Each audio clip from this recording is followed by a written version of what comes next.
우리 새내기가 제일 앞줄에 앉았어요. 세상에. 이게 쉽지 않은 일인데 우리 박수 한번 부탁드리겠습니다. 예. 혹시 그 자리에서 일어날 수 있나요? 일어나서 한번 인사할 수 있나요? 아니, 마이크에 숨 넘어갈 것 역시. 예, 감사합니다. 예. 이 흐뭇한 언니 오빠들의 표정을 보십시오. 예, 앉아주십시오. 이게 평균 연령이 낮아졌다라는 이 표현들 너무 좋습니다. 좋네요. 예배 드릴 때 같이 이렇게 음료수 마시고. 이거 우리도 저는 이게 바라는 게 있는데 이거 뭐 청바지 이렇게 입고 하고 싶거든요. 안 됩니다. 왜냐면 우리 교회는 양복 입어야 됩니다. 그래서 저도 그랬으면 좋겠는데 이렇게 우리 할 때 여기다 이렇게 음료수 한 잔 갖다 놓고 같이 마시면서 설교할게요. 미안합니다. 여러분 표정을 보니까 쓸데없는 소리 하지만. 자, 부탁드립니다. 뭐 이렇게 내용이 어렵다 이렇게 생각하시지 마시고요. 열린 마음과 자세로 제가 설명하는 거 그냥 쭉 따라오시면 돼요. 청소년들도 다 이해하는 내용이기 때문에 여러분들한테 어렵지 않습니다. 그리고 잘 이해가 되시면 그리고 난 다음에 이 적용할 것들은 충분히 찾을 수가 있으니까 내용부터 잘 이렇게 함께 해주시면 좋을 것 같습니다. 여러분, 우리 지난주에는 바울이 1절 한번 보시겠습니까? 이게 본인의 정체성을 말씀하셨죠. 그러니까 예수 그리스도의 종이다. 그렇죠? 그렇게 사도로 부름을 받았다.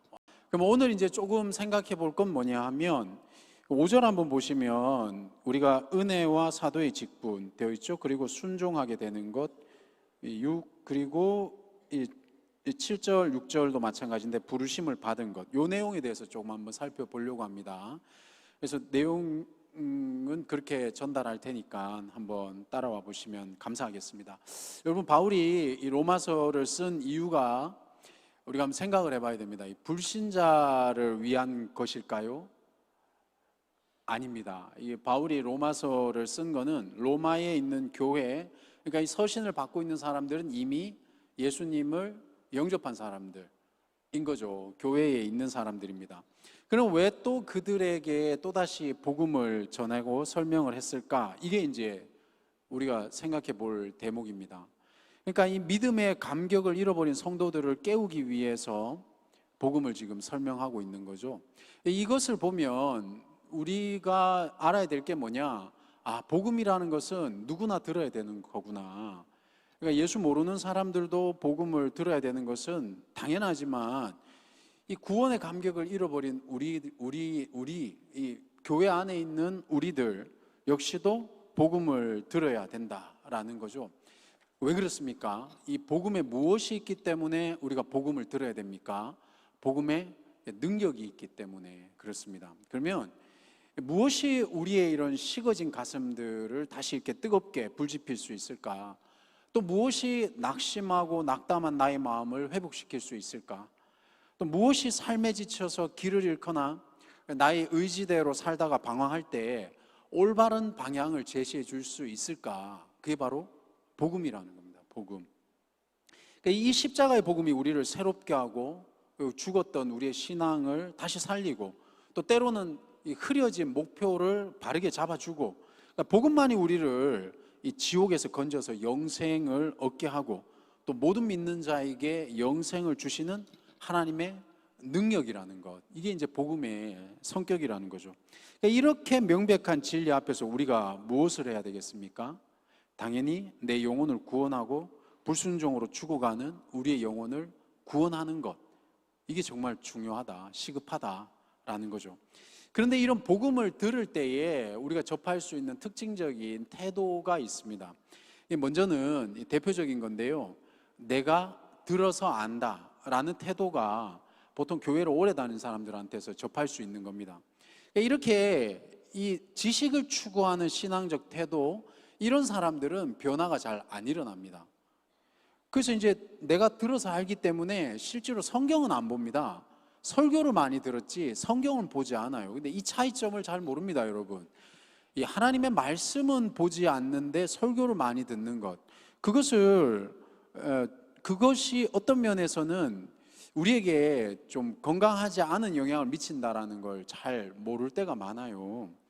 그래서 제가 이제 제자 양육을 할 때마다 다 아는 얘기지만 이런 말이 탁 나오잖아요. 그러니까 이제 가슴이 철렁 내려앉는 거예요, 이게. 왜 그럴까요? 이게 혹시라도 변화가 안 일어날까봐, 알기 때문에 성장이 없을까봐 이런 걱정이 생기는 거죠. 여러분, 복음은 지식이 아니라 능력인 겁니다. 그러니까 내 삶을 변화시키고 주를 위해서 삶의 가치관을 송두리째 바꿔버리는 것, 그것을 능력이라고 표현을 하는 겁니다. 지식은 능력이 아니죠. 복음은 능력인 겁니다. 다 아는 데가 아니라 믿음으로 사라지는 데가 이게 능력인 거예요. 알고 있다가 아니라 그 말씀을 내가 적용한다가 아니라 그 말씀이 사라진다가 돼야 되는 거예요. 혹시 이 자리에 복음을 받아들이지 않는 영혼들이 계시다면 권면을 드립니다. 예수 그리스도를 여러분의 인생의 주인으로 인정하고 하나님께서 지금 베풀어 주고 계신 이 구원 역사를 믿으시기를 부탁드립니다. 많은 분들이요, 훈련의 현장에서 변화하기가 귀찮아서 그만두는 경우들을 많이 보게 됩니다. 훈련이라는 것은 많이 배우고 이런 게 훈련이 아니라고 저는 생각을 합니다. 말씀을 삶에 적용할 때 항상 우리가 걸려 넘어지는 것들이 있습니다. 근데 그게 귀찮죠. 그 삶으로 내가 살아낸다는 게 귀찮거든요. 자, 이걸 얘기하기 전에 먼저 해결해야 될 게 뭐냐? 우리는 먼저 믿어야 합니다. 이 하나님의 복음을 믿어야 합니다. 이 사복음서에 보면은 공통적으로 나오는데 누가복음에 조금 더 자세하게 나오는 내용이 있습니다. 그게 뭐죠? 누가복음 23장 43절에 보면 예수님이 십자가 달리실 때 양 좌우에 누가 있었죠? 강도라고 표현되어 있기도 하고 행악자라고 표현이 되어 있기도 합니다. 근데 누가복음에는 행악자라고 표현이 되어 있어요. 그 행악자 중에 한 명이, 이제 이것도 지식을 추구하는 사람들은 야, 그거 오른쪽이 말해서 왼쪽이 말해서 이제 이렇게 얘기하잖아요. 그게 중요하지 않아요. 그게 이단이나 그런 걸 따지지, 아니 왼쪽 오른쪽 맞춰서 뭐 하려고 그래요. 그렇죠? 그게 중요한 게 아닙니다. 정말 본질은 뭡니까? 그때의 십자가에 달리는 행악자가 뭐라고 했어요? 예수여, 당신의 나라에 임하실 때 나를 기억하소서라고 고백을 드렸단 말이에요. 그때 예수님이 뭐라고 말씀하셨습니까? 내가 진실로 내게 이르노니 오늘 내가 나와 함께 낙원에 있으리라. 이게 예수님의 응답이고 그 자리에서 그 행악자는 그 응답을 받았습니다. 낙원, 다른 말로 천국, 헬라어로 파라데이소스. 이것은 뭡니까? 죽은 의인들이 가는 곳이 바로 그 낙원이라고 보통 성경에서는 해석이 되죠. 한 3번 정도 언급이 되거든요. 죽은 의인들, 의인들은 누구겠습니까? 착한 사람일까요? 아니죠. 믿음을 가진 자들, 이 의인인 거거든요. 의인들이 가는 곳, 우리가 계시록 할 때도 여기 낙원 다뤘었습니다. 의인들이 가는 곳, 우리가 가는 곳입니다. 먼저 여러분, 그래서 우리에게 시급하게 해결되는 게 뭐냐? 예수를 구주로 믿어야 하는 겁니다. 이 믿음의 문제가 선행이 돼야 되는 겁니다. 하나님의 복음을 받아들이는 것, 왜 그렇습니까? 구원이 시급하기 때문에 그렇습니다. 그런데 이 믿음이 중요함에도 불구하고 우리 마음속에 믿으려고 할 때 한 가지 이 억울한 문제가 이 가슴 저 깊은 곳에서 이렇게 막 이렇게 머리를 치켜 들어 올리는 게 있어요. 그러면서 입에서 이제 이런 고백이 나오는 거죠. 내가 왜 죄인이지? 내가 뭐가 아쉬워서? 이게 이제 마음 깊은 곳에서 이렇게 머리를 탁 이렇게 쳐들어 올립니다. 이게 다소 내용의 차이는 있지만 이런 질문들의 본질은 하나입니다. 죄를 인정하고 싶어 하지 않는 거죠. 성경이 우리에게 말씀하시는 죄는 뭡니까? 인간의 영혼이 악하다라는 것, 그게 죄입니다. 우리는 보통 이런 이제 전곡을 탁 찔리게 되면 두 가지 양상을 보이잖아요. 도피하거나 아니면 거꾸로져서 회개하거나, 이 둘 중에 하나거든요. 제자 양육을 할 때 보통 보면 귀찮아서 도망가기도 하지만 본인이 죄와 직면하게 되면 그 이상 변하려고 하지 않고 도망가는 걸 많이 보게 됩니다. 둘 중에 하나 이런 반응을 보일 때 하나님께서 우리에게 하신 말씀, 창세기 6장 5절입니다. 들어보십시오. 하나님이 인간의 마음의 생각 속에 모든 계획이 항상 악할 뿐임을 보시고. 아멘. 영어로는 이렇게 되어 있어요. 이게 여기 영어 잘하는 분이 너무 많아가지고, that every intent of the thoughts of their hearts was only evil continually, 이렇게 되어 있거든요. 웃었습니다. 왜 내가 영어로 했는데 웃죠, 여러분들이? 이게 웃깁니까? 그럼 다음 주부터 설교를 영어로 하도록 하겠습니다. And every intent라는 거예요. 그러니까 우리의 모든 의도, 의향, 의중들이 어떻다는 겁니까? Their hearts, 우리의 마음속에 일어나는 모든 의도, 의중, 의향들이 항상 단지 evil하다는 거예요. 악하다라는 거예요. 그게 악이라는 겁니다. 그러니까 여기에 인간의 마음이 뭐겠습니까? 이 악한 것이 바로 그 영혼 안에서 일어나고 있는 그 모든 사실들, 이걸 성경은 정확하게 지적하고 있는 거예요. 여러분, 이게 영혼이냐, 영이냐, 혼이냐, 육이냐, 이걸 따질 문제가 아니라 분명한 것은 우리가 육을 입고 있지만 어떻게 설명은 좀 불가능한 영혼이라는 것이 우리한테 있다는 거예요. 창세기 1장에도 창조할 때 보면, 인간을 창조하실 때, 천지를 창조하시고 2장에 인간을 창조하실 때 보면, 그 인간을 창조할 때 이 육과 함께 영혼을 창조하신 모습을 우리가 보게 되지 않습니까? 그러니까 우리가 살펴야 될 게 뭐냐? 육이 아니라 영혼 안에 어떤 일이 일어나고 있느냐. 그러니까 육체를 제외한 요소들을 생각해 봐야 돼요. 우리는 24시간 일주일 삶을 살아갈 때 대부분은 육에 속한 삶들을 살아가고 있잖아요. 그렇죠? 그게 불필요한 게 아닙니다. 그러다 보니까 어떤 기능이 자꾸 상실이 되어지냐 하면 영혼에 대한 감각이 상실되어지는 거예요. 그렇지 않아요? 우리 고3들 지금 이제 대학교 1학년 아닙니까? 좋을 때 시컷 놀아라. 그렇죠? 타락하지만 말고. 예. 여러분, 고등학교 이제 지금 진학을 해서 이분들의 표정을 보십시오. 넉넉하지 않습니까? 뭔가 문제가 해결됐다는 거예요, 저희. 지금 해결이 안 된 사람들은 지금 두려움과 힘든 시간들을 보내고 있거든요. 그런데 그 힘든 시간들이 육의 힘듦입니까? 영혼의 힘듦입니까? 영혼이 온전한 사람은 육이 힘들어도 가야 될 길을 알거든요. 그렇죠? 근데 우리가 육의 것들만 생각하다 보면 육이 좌절이 되면 일어날 길이 없는 거예요. 그래서 예를 들어서 이 육체를 제외한 요소들을 한번 생각해 봤을 때, 사역을 한다고 하면서도 지금 여러분들, 저는 봉사라는 표현보다는 사역이 맞습니다. 이거에 대한 설명은 이제 저와 함께 제자영육을 할 때 더 많이 깊숙하게 설명을 드리겠습니다만은, 봉사라는 표현보다는 우리가 사역을 하는 게 맞아요. 근데 사역을 할 때 그 의도, 인텐트, 우리의 생각, 욕구, 경향, 우리의 생각들, 우리의 감정들, 이런 걸 한번 살펴보십시오. 얼마나 불순합니까? 그죠? 기왕 예배 드릴 것 같으면 영어 실력도 늘어야 되니까 영어 예배 가지 뭐, 이런 거 있잖아요, 우리. 아닌가? 나만 그런가? 그또 보세요. 사역을 하고 있으면서도 패를 짓고 당을 이루고, 우리 기도하는 거 보십시오. 화장실 갈 때 다르고 나올 때 다르고. 예? 얼마나 우리가 연약합니까? 그런데 우리가 죄 없다 할 수 있겠냐는 거예요. 우리의 생각, 우리의 감정, 우리의 의지, 우리의 선택과 행동, 저를 포함해서 온전하지 못하잖아요.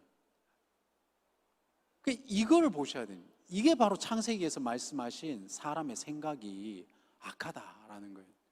근데 우리는 이 성경이 우리의 마음을 더 아프게 하는 것은 뭐냐? 이게 전문 용어로 뭐라고 합니까? 성경이 우리의 뼈를 때리는 게 뭐냐?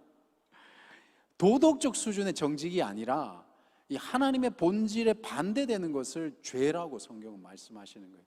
그러니까 신명기 30장 6절에 보면, 내 하나님 여호와께서 내 마음과 내 자손의 마음의 할례를 베푸사 너로 마음을 다하며 뜻을 다하며 내 하나님 여호와를 사랑하게 하사 너로 생명을 얻게 하실 것이며, 믿으시면 아멘입니다. 아멘. 우리에게 죄가 있다라는 결정적 증거가 뭡니까? 뭐라고 했습니까? 마음을 다하고 마음의 할례를, 그리고 뜻을 다해서 여호와를 사랑해라 그랬잖아요. 그래서 그 사랑 안에 생명이 있다 그랬거든요. 그러면 결국에 우리에게 죄가 있다는 결정적 증거가 뭐냐? 우리는 만일에 우리 중에 여호와를 사랑하지 않는다면 그게 죄가 있다는 증거예요. 이게 인간의 본질은 나면서부터 악하다라는 겁니다. 우리는 막 억울하잖아요. 원죄, 우리 성경에 원죄라는 표현은 없거든요. 내가 뭔 죄를 지었는데 억울하지 않습니까? 도대체 뭔 죄를 지었길래 맨날 회개하라고. 그건 육의 도덕적 수준을 말하는 거예요. 그렇죠?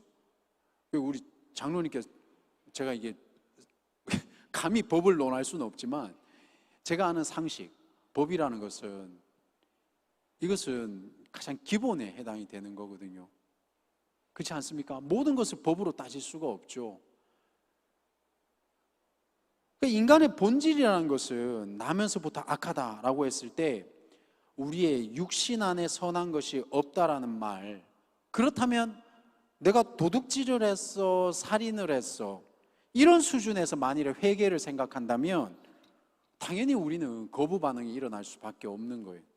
그렇잖아요. 여기 지금 살인한 사람 없잖아요. 내가 뭘 죄를 지었어, 그죠?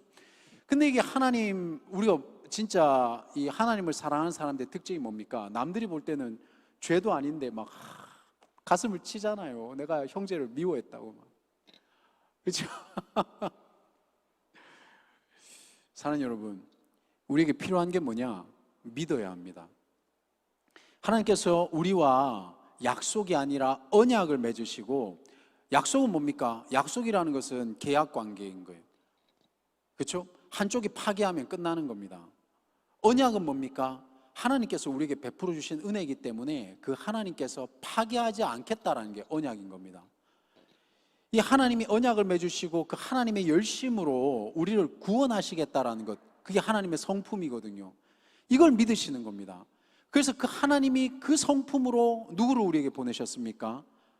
언약을 지키기 위해서 예수를 보내주신 겁니다. 그래서 우리의 죄를 속량해 주시고 우리를 위해서 그 예수를 부활시키신 겁니다. 그래서 그거를 믿는 누구나 하나님의 자녀로서 구원하시겠다라는 이 사실, 억울해하지 마시고 그 사실을 믿으셔야 되는 거예요.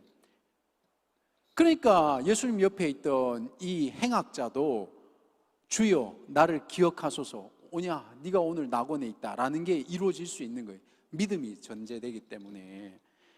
나의 지식은 하나님을 제대로 알지 못하지만 또 때로는 나는 하나님을 사랑하지 않고 나를 사랑하고 육신의 정욕에 묶여 있지만 나의 의지는 하나님의 뜻을 이루기보다는 교만하고 이기적이며 자기 고집이 충만해져서 늘 그릇된 길로 가지만, 사랑하는 여러분, 이 시간 복음을 믿으면 예수 보혈의 피로 말미암아 죄가 사해지고 의롭다 함이 여겨지고, 그러면 우리의 영혼은 그때부터 하나님의 형상을 회복해 가는 겁니다. 이런 역사가 우리한테 있어야 될 줄로 믿습니다. 그러면 하나님의 형상이 회복된 사람은 어떤 특징이 있습니까? 하나님을 사랑하게 되는 거예요.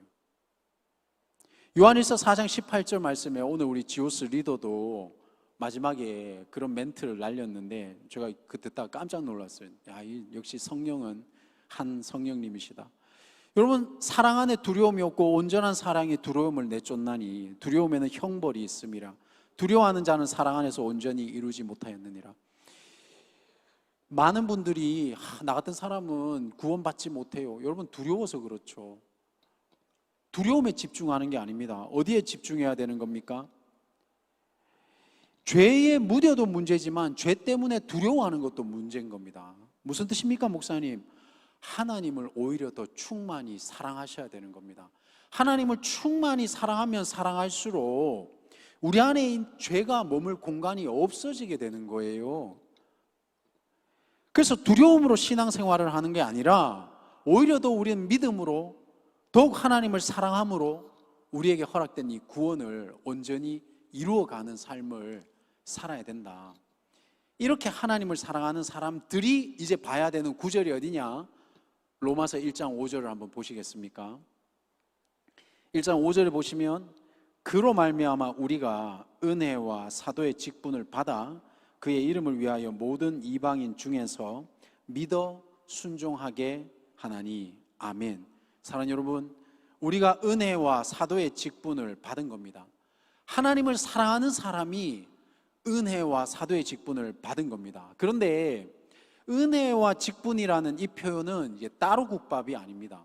목사님 갑자기 따로국밥이 중간에 엔드가 있기는 하지만 이것은 세트로 이해해야 되는 겁니다. 은혜와 직분이라는 것은 세트로 이해해야 됩니다. 다시 말씀드리면 여러분, 김치찌개는 김치입니까? 찌개입니까?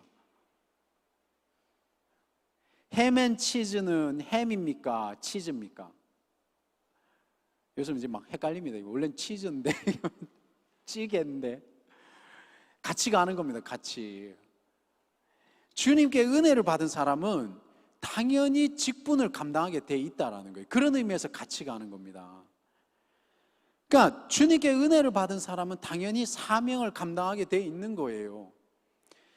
저는 그 사명이 제 개인적으로는 그게 제자 양육이라고 보는 사람인 것이지만, 중요한 것은 뭔가 하는 게 아니라 여러분, 은혜를 받는 게 선행되어져야 되는 겁니다.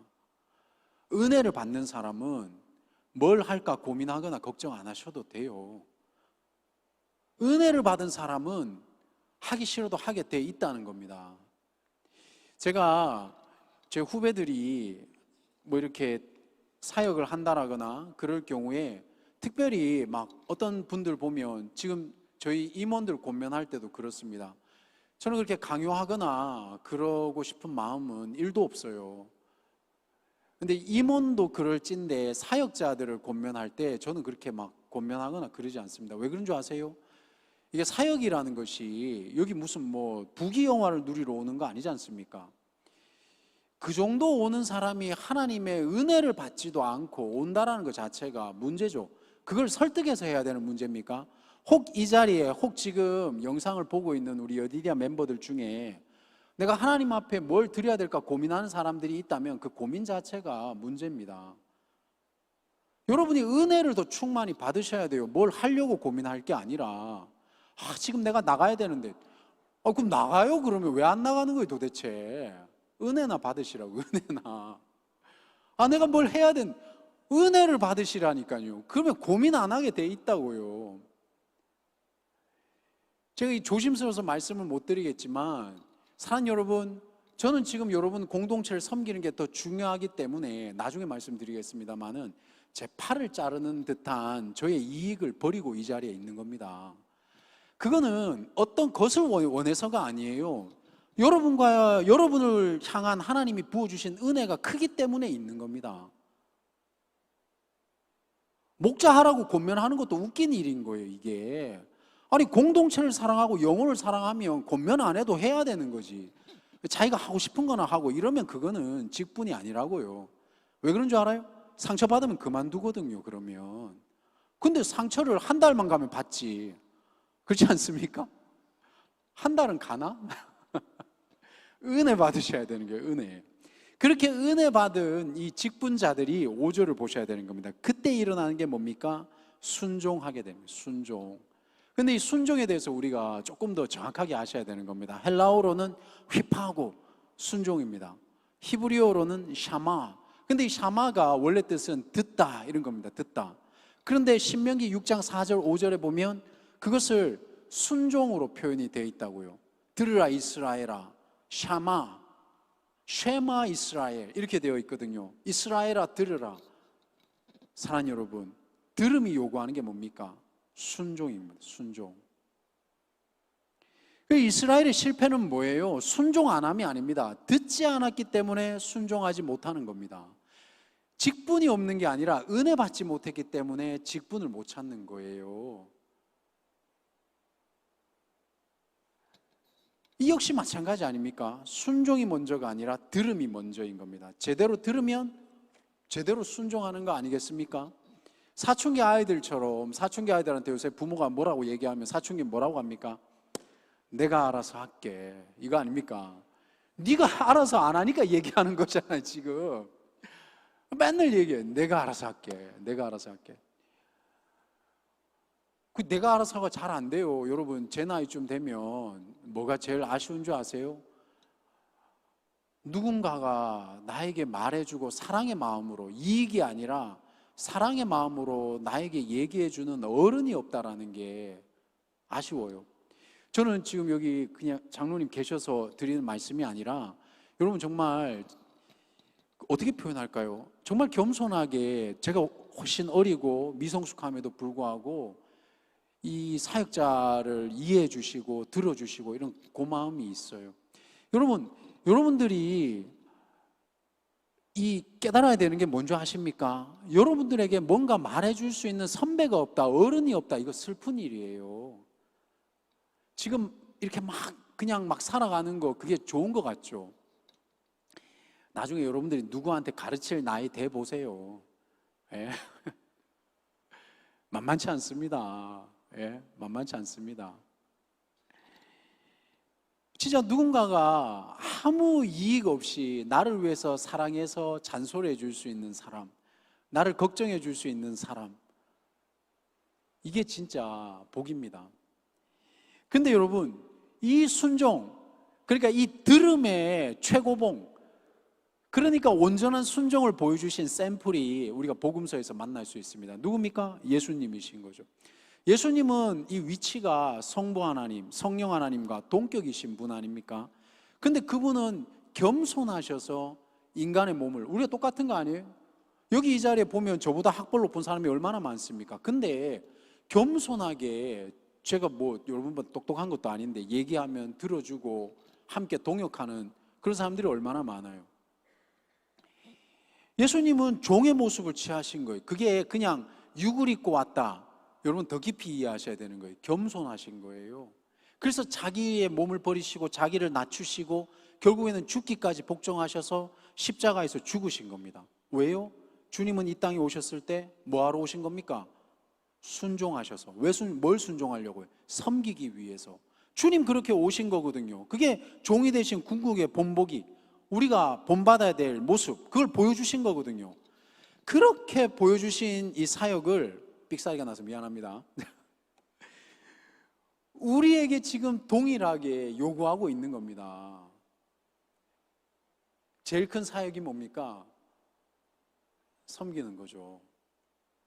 이 흐름이 느껴지십니까? 복음의 감격이 있는 자가 그 은혜로 사명을 감당하는 겁니다.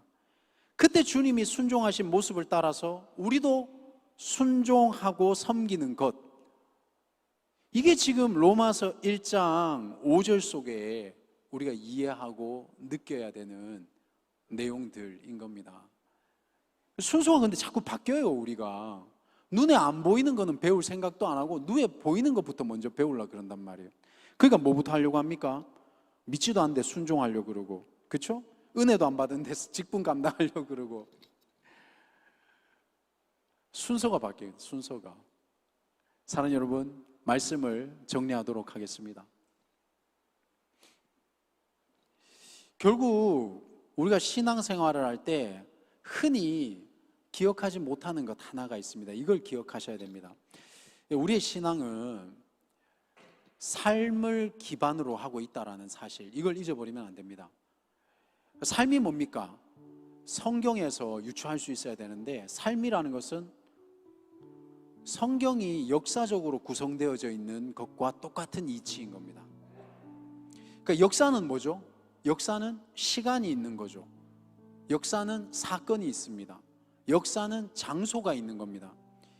그리고 역사라는 말은 그냥 한 번 딱 하고 끝나는 게 아니라 사연을 가지고, 내용을 가지고 긴 시간에 걸쳐서 형성되어지는 것, 이게 역사입니다. 역사. 그런데 이제 하나님의 일하시는 방식도 동일하게 우리의 삶 속에 나타나셔서 역사 속에서 일하고 계시다라는, 이 믿기 힘든, 이해하기 힘든 방법을 선택하신 겁니다. 뭐 이해하기 힘든 게 한두 개입니까? 전도라는 이 대도 안 한 방법을 통해 가지고 복음을 전하게 하신 것도 이해가 안 되지만, 우리의 신앙생활을 역사라는 방법을 택해 주신 겁니다. 그게 무슨 뜻입니까? 사랑하는 여러분, 예수 영접하는 순간, 예수 영접하는 사건은 순간이지만 예수 믿고 살아가는 것은 역사라는 거예요. 역사. 맨날 좌절되고, 맨날 하나님 계신지 안 계신지 의심되고, 때로는 좋았다가, 이게 무슨 조울증 걸린 것도 아닌데 때로는 울었다가, 때로는 기뻤다가, 이해도 안 되고, 분명히 믿음으로 몇 년을 살았는데 내일을 믿지 못하겠는 거예요. 우리 예수님 뭐라 했습니까? 야, 걱정하지 마라. 네 들풀을 봐라, 새를 봐라. 다 먹이고 이쁘신다. 그런데 우리가 걱정하는 건 뭐예요? 이직 준비하고, 취업하면 이직 준비하고, 이직하면 또 어떻게 살아야 될까 걱정하고. 이게 왜 그런 거예요? 그게 믿음 없는 게 아닙니다. 우리가 살기 때문에, 살아가기 때문에. 대학교 들어갔는데 편입 준비하고 있고, 이게 뭐 하는 거예요 이게 지금? 끝이 없는 거예요. 끝이. 결혼했는데 이게 또 이제 집 준비해야 되고, 뭐 애 낳아야 되고, 애 키우면 끝날 줄 알았더니 막 애가 또 똑바로 커야 되고, 막 역사입니다. 역사.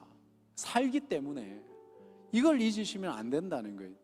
그래서 역설적으로 오늘이 중요한 겁니다. 오늘 바르게 살아야 되는 거예요.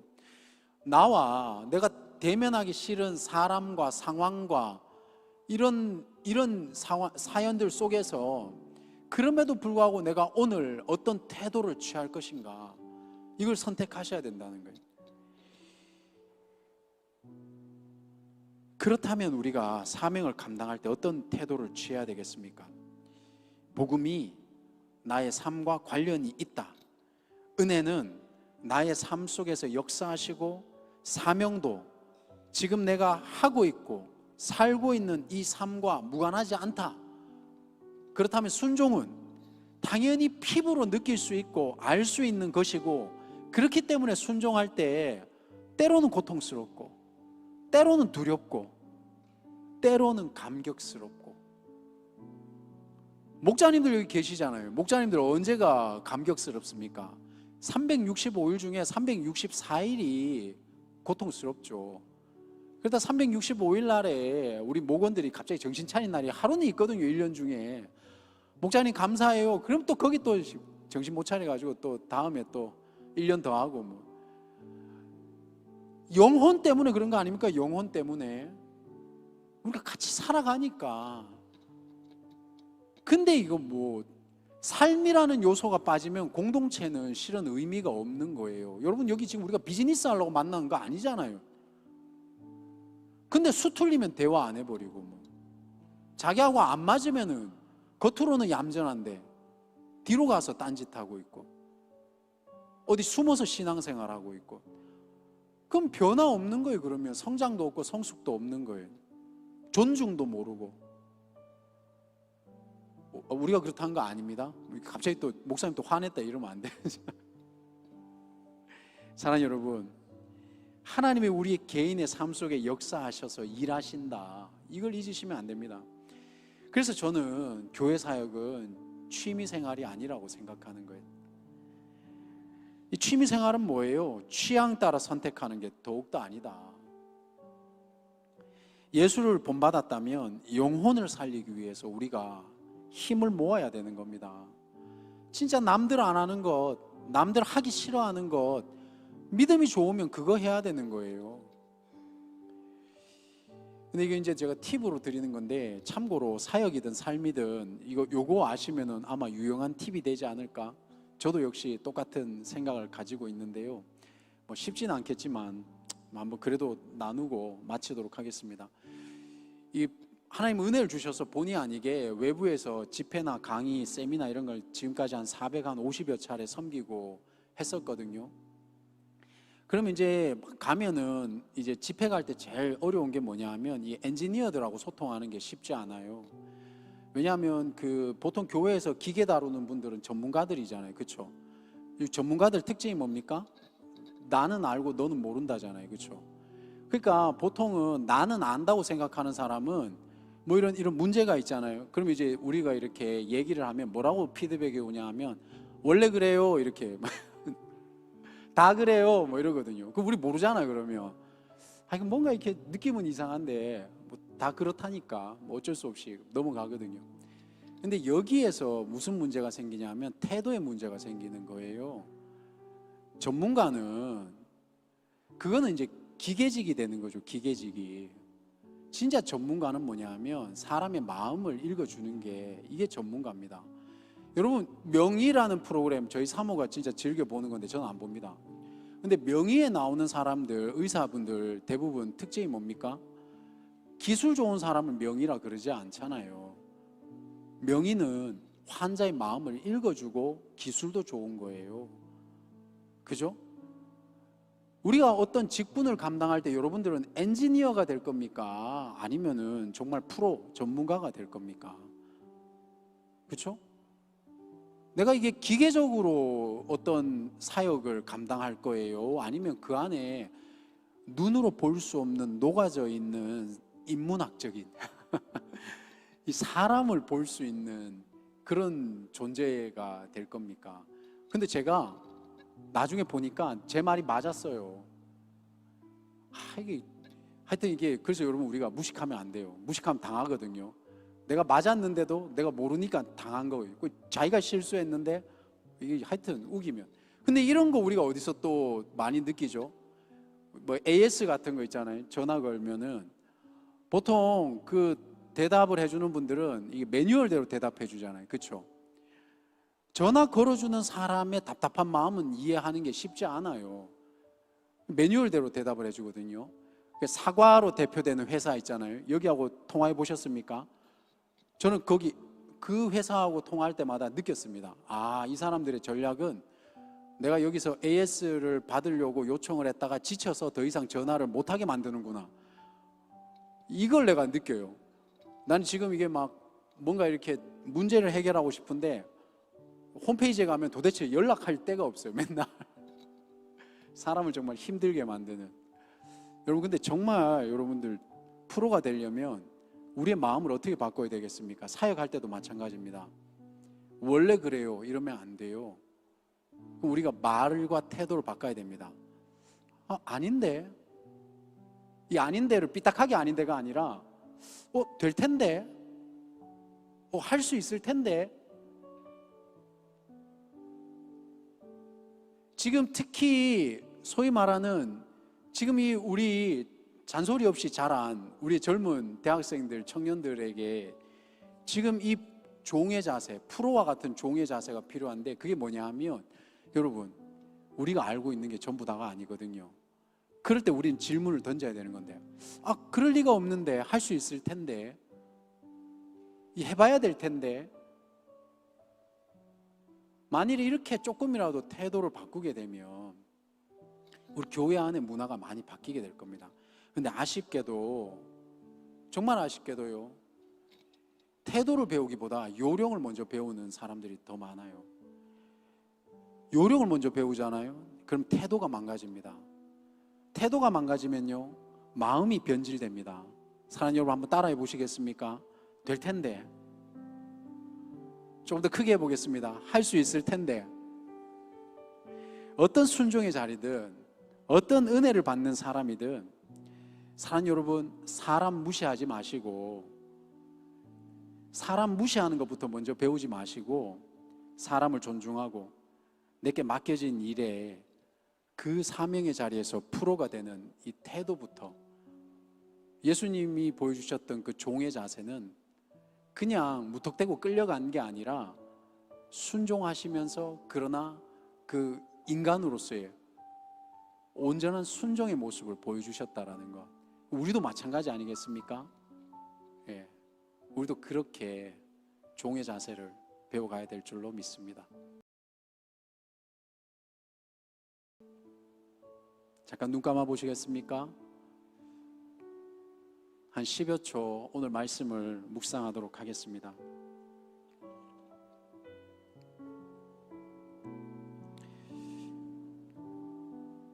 먼저 예수 그리스도를 영접하시고 우리가 이 은혜와 사도의 직분을 받았다라는 것, 그리고 믿어서 순종하게 된다라는 것, 이 사실, 사랑하는 여러분, 무엇을 해서가 아닙니다. 먼저 믿으십시오.